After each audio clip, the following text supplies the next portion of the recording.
नमस्कार दोस्तों, bloody takes के आज के बहुत ही ज़्यादा खौफनाक से बिल्कुल डरावने से एपिसोड में आप सभी लोगों का बहुत बहुत स्वागत है। जी हाँ दोस्तों, ब्लडी टेक्स के आज के इस एपिसोड में हम लोग आप लोगों के सामने लेकर आ गए हैं मशान की कहानी। जी हाँ, ये एक भूत का प्रकार होता है।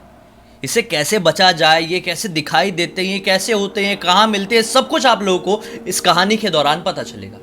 ये पूरी की पूरी घटना की कहानी हमें सुनील नाम के लड़के ने ईमेल के जरिए भेजा है।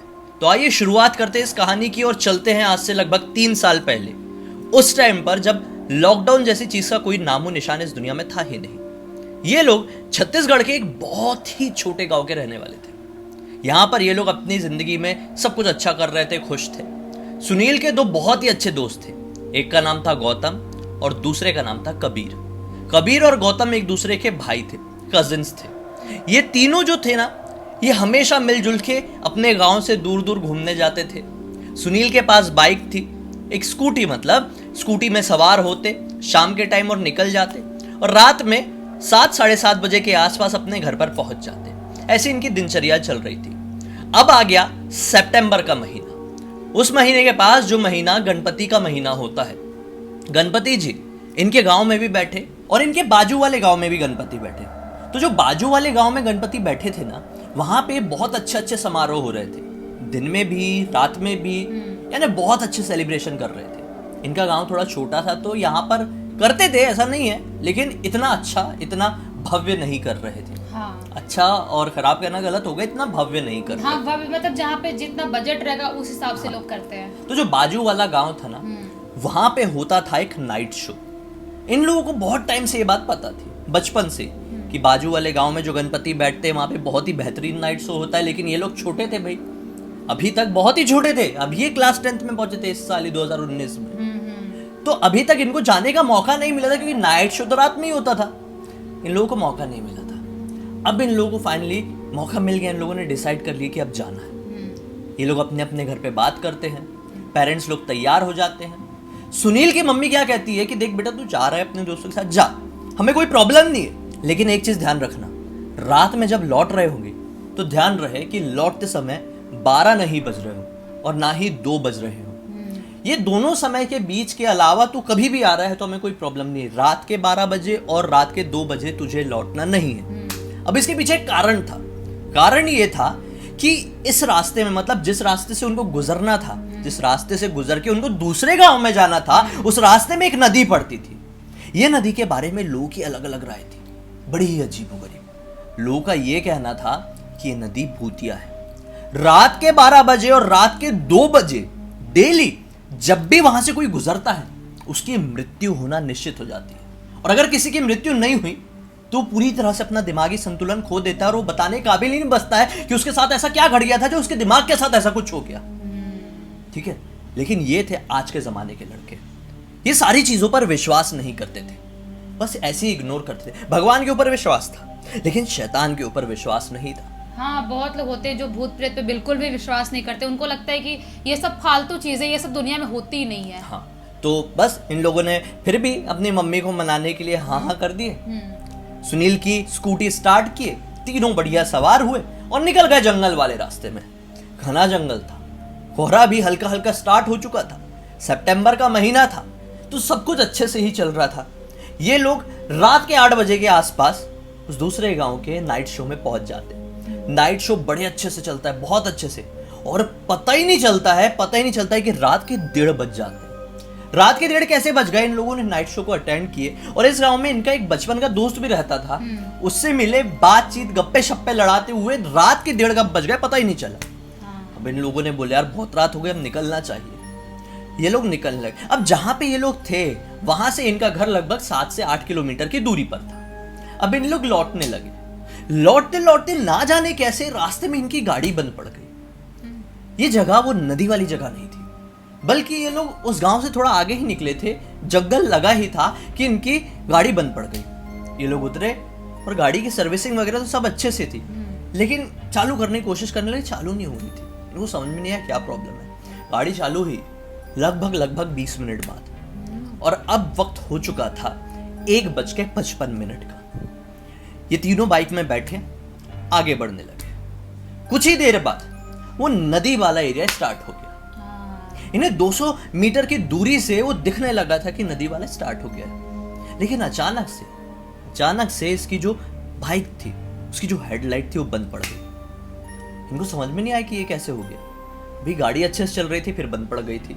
अभी लाइट अच्छे से चल रही थी, फिर लाइट बंद पड़ गई। और ये नदी वाले एरिया के पास ही क्यों? लेकिन इन लोगों ने ज्यादा माइंड नहीं किया और बाइक का इंडिकेटर स्टार्ट किया और आगे बढ़ने लगे। अब जैसे ही नदी वाला एरिया टच किए इन लोगों ने, जैसे ही टच किए वैसे ही इन्हें सामने दिखाई दिया एक आदमी जो कि ना जाने कहाँ बैठा हुआ था। अचानक से उठा और ये आदमी ने ना ऐसा कंबल जैसा ओढ़ा हुआ था, एक पुराने जमाने का जैसा कंबल होता था, पुराने जमाने का कंबल ओढ़ा हुआ और नीचे धोती पहना हुआ है। इन लोगों को लगा ये कोई गांव का आदमी है जिसने अपने चेहरे को भी ढक रखा है। उसका चेहरा भी अब इतना अंधेरा था, हेडलाइट भी नहीं थी, खाली इन लोगों का जो क्या बताया था मैंने, इंडिकेटर जल रहा था, उससे उतना कितना शक्ल दिख जाती।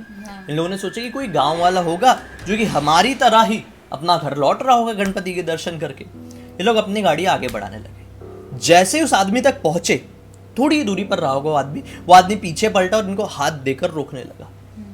लोगों ने सोचा कि शायद बेचारा कोई बूढ़ा है, झुक के भी चल रहा है, मदद मांग रहा होगा, गाड़ी रोकते हैं। अब ये लोग जहां से लौट रहे थे ना गणपति के पंडाल से, तो इन्हें लड्डू लेकर आ रहे थे कि अपने घर पे प्रसाद बांटेंगे। एक टिफिन में रखे हुए थे। तो वो आदमी क्या कहता है इनसे कि मुझे बहुत भूख लगी हुई है, बहुत ज्यादा भूख, खाना दे दो, भला होगा। इन लोगों ने बोले खाना तो हमारे पास नहीं है, आप एक काम करो, हम प्रसाद लेके आए हैं गणपति के पंडाल से, आप ये लड्डू खा लो। ऐसा टिफिन खोला सुनील ने और लड्डू आगे ऑफर किया। वो आदमी जैसे ही लड्डू को देखा ना, जोर से चिल्लाया और सुनील का हाथ ऐसा झटकाया कि पूरा टिफिन और लड्डू जमीन पे गिर गए। इन लोगों को बड़ा शौक लगा, यार ये कैसा आदमी है, ऐसे चिल्लाया कि हमने तो इसको खाने के लिए दिए ना, इसने हमसे कुछ मांगा तो। बोला कि मेरे सामने होशियारी मत दिखाना, मुझे खाने के लिए दो, ये सब चीजें नहीं। उन लोगों ने बोले कि ये प्रसाद था, ये लड्डू था, आपने ऐसे क्यों गिराया? तो जैसे इन लोगों ने ऐसा बोले ना, ये एकदम गंदी आवाज में जोर से इन लोगों को गाली देने लगा। गाली, एकदम गंदी गालियां। अभी लोग थोड़े घबरा गए, यार बच्चे ही थे ना क्लास 10th के। इन लोगों ने बोले शायद कोई पागल है या फिर कोई चोर लुटेरा भी हो सकता है जो कि अब हमसे हमारा मोबाइल वगैरह सब कुछ मांगेगा, बाइक वाइक लेके भागेगा। हम लोग एक काम करते हैं, बाइक में बैठते और निकलते हैं। ये लोग बाइक में बैठे, किस्मत से बाइक एक बार में स्टार्ट हो गई है। बाइक स्टार्ट ही की है, सबसे पीछे कबीर बैठा हुआ था। बाइक जैसी आगे बढ़ी ना, बाइक में एक जोर का झटका सा लगा। सुनील जो बाइक चला रहा था उसको समझ में नहीं आया, पीछे पलटा तो क्या पाया, बुरी तरह से कबीर जमीन पर गिरा एक बड़ी सी चीख के साथ और उसके सर पे बहुत जोर की चोट लगी। ये कैसे गिरा? उस आदमी के खींचने की वजह से। वो आदमी जो कि अपना हाथ ऐसे बाहर निकाले हुआ था, उसको जमीन पर ऐसा पकड़े हुआ था, उस आदमी का हाथ पूरी तरह से जला हुआ दिखाई दे रहा था। अब जैसे ही लोगों ने उसको देख के कुछ बोलने की कोशिश की, उससे पहले ही उस आदमी ने अपने बॉडी में रखा हुआ वो कंबल हटाया। अभी भी वो इंडिकेटर चालू था और टेल लाइट भी बाइक के चालू थी, जिससे ये समझ में आया कि वो आदमी का पूरा आधा शरीर पूरी तरह से जला हुआ है। चेहरा भी जला हुआ है, आंख भी क्लियर समझ में नहीं आ रही है, हाथ भी एकदम जला हुआ है जिस जले हुए हाथ से उसने उसको खींचा था। और बहुत जोर से गंदी से उसने चीख लगाया, जिसकी चीख और जिसके हुलिये को देखकर जो दूसरा वाला दोस्त था, कबीर का कजिन गौतम, वो बेहोश हो गया। अब ये जो सुनील था, ये थोड़ा हिम्मत वाला था, ये ऐसी चीजों से ज्यादा घबराता नहीं था। इसने बोला क्या है क्या नहीं, अपने दोस्तों को उठा के साइड में करने की कोशिश किया। इतने में वो जो आदमी था वो इसकी तरफ बढ़ने लगा, धीरे धीरे करके, तेजी से नहीं बढ़ रहा था। इसने इसको बोलने की कोशिश की, अंकल आप हट जाओ, कौन हो, ये हो वो कुछ समझ नहीं रहा था और जोर जोर से हंसने लगा, वियर्ड सी आवाज में। ना जाने इसके मन में ऐसा क्या आया। ये हालांकि किसी चीज पर विश्वास नहीं करता था, लेकिन किस्मत से सुनील के मन में क्या आया कि इसने अपने जेब में हाथ डाला और जेब से निकाला एक पुड़िया को खोला और उस आदमी के ऊपर ऐसा फेंका। अब वो पुड़िया में क्या था पता है? जो ये गणपति के पंडाल से लौट रहे थे ना, तो गणपति के जो चरणों में सिंदूर चढ़ा हुआ था, वो सिंदूर ये पुड़िया में भर के ले जा रहा था अपने घर पे अपने भाई को देने के लिए, जिसकी तबीयत खराब थी, छोटे भाई की। वो सिंदूर जैसे इसने उस आदमी के ऊपर फेंका, वो आदमी जोर से चिल्लाया और चिल्लाते हुए ना पीछे एक पेड़ की तरफ भागने लगा। किस्मत से उन लोगों को पीछे से एक गाड़ी आते हुए दिखाई दी, जिस गाड़ी में 7-8 लोग सवार थे। बड़ी गाड़ी जीप जैसी जो गाँव में चलती थी ना पहले, वो जीप से सवार हुए कुछ लोग आ रहे थे। इसने चिल्ला चिल्ला के रोका और सारी बात वो जो जीप में सवार लोग थे उन लोगों को बताया। उनमें से एक वृद्ध आदमी उतरा। वृद्ध आदमी थोड़ा आगे बढ़ के जहां पे उन लोगों को वो आदमी दिखाई दिया था, जला हुआ आदमी, वहां पे उतर के उसने टॉयलेट कर दिया। टॉयलेट करने के बाद उसने वहां की मिट्टी उठाया और ऐसा हवा में उड़ाया और बोला कि अगर इस जगह को किसी ने भी लांग दिया तो उसके लिए नर्क में जगह तुरंत बन जाएगी, ऐसा बोला है। और बोला जल्दी जल्दी ये बच्चों की गाड़ी स्टार्ट करवाओ। जितने लोग सवार थे उन लोगों ने गाड़ी स्टार्ट करने में मदद की। जैसे तैसे करके इन लोगों को बिठाया गया, होश में लाया गया। ये सब चीज़ों में लगभग 10 से 15 मिनट बीत गए और जब जब ये लोग साथ में निकले उसके पीछे इन लोगों की जीप भी निकली और फिर लोग घर पहुंचे। अब जब अपने घर पर पहुंचे तो सुनील के घर पर ये दोनों लड़के रुके। अपने घर पे जा नहीं सकते थे क्योंकि डांट पड़ती। फिर सुनील ने अपनी मम्मी को सारी बात बताई और मम्मी ने क्या बताई कि उस रास्ते में, जो नदी वाला रास्ता है, वहां पे रहता है एक मसान। उस रास्ते को कोई भी इंसान क्रॉस करता है, उस टाइम पे जिस टाइम पे लोग गुजर रहे थे ना, एग्जैक्टली रात के 2 बजे या फिर 12 बजे, वो मशान उनका सामना करता है। उनसे इसी तरह से कुछ खाने का मांगता है। उसको कुछ भी दो वो खा लेता है। उसके बाद खाने के बाद जो इंसान भागने की कोशिश करता है उसको मौत की नींद सुला देता है। नहीं तो पता नहीं क्या करता है कि वो इंसान अपना दिमागी संतुलन खो देता है। ऐसा कुछ लोग जो बच गए होंगे उन लोगों ने हल्का फुल्का बताए होंगे तो बताए होंगे। ऐसी बात पूरे गांव में फैली हुई थी। अब भाई क्लियर तो कोई बता नहीं सकता था क्योंकि लोगों की तो मृत्यु हो जाती थी। तो जो लोग पागल हो गए थे ना, उन लोगों ने थोड़ा थोड़ा ऐसा बताया तो लोगों ने ऐसी अपनी मन की बातें बना दिए। लेकिन ये बात कभी किसी को क्लियर नहीं हुई कि वो उस जंगल में जो भटकता है वो सचमुच में मशान ही है या फिर कोई इंसान, कोई लुटेरा, कोई डाकू या फिर कोई अलग सी शक्ति। किसी को कुछ नहीं पता।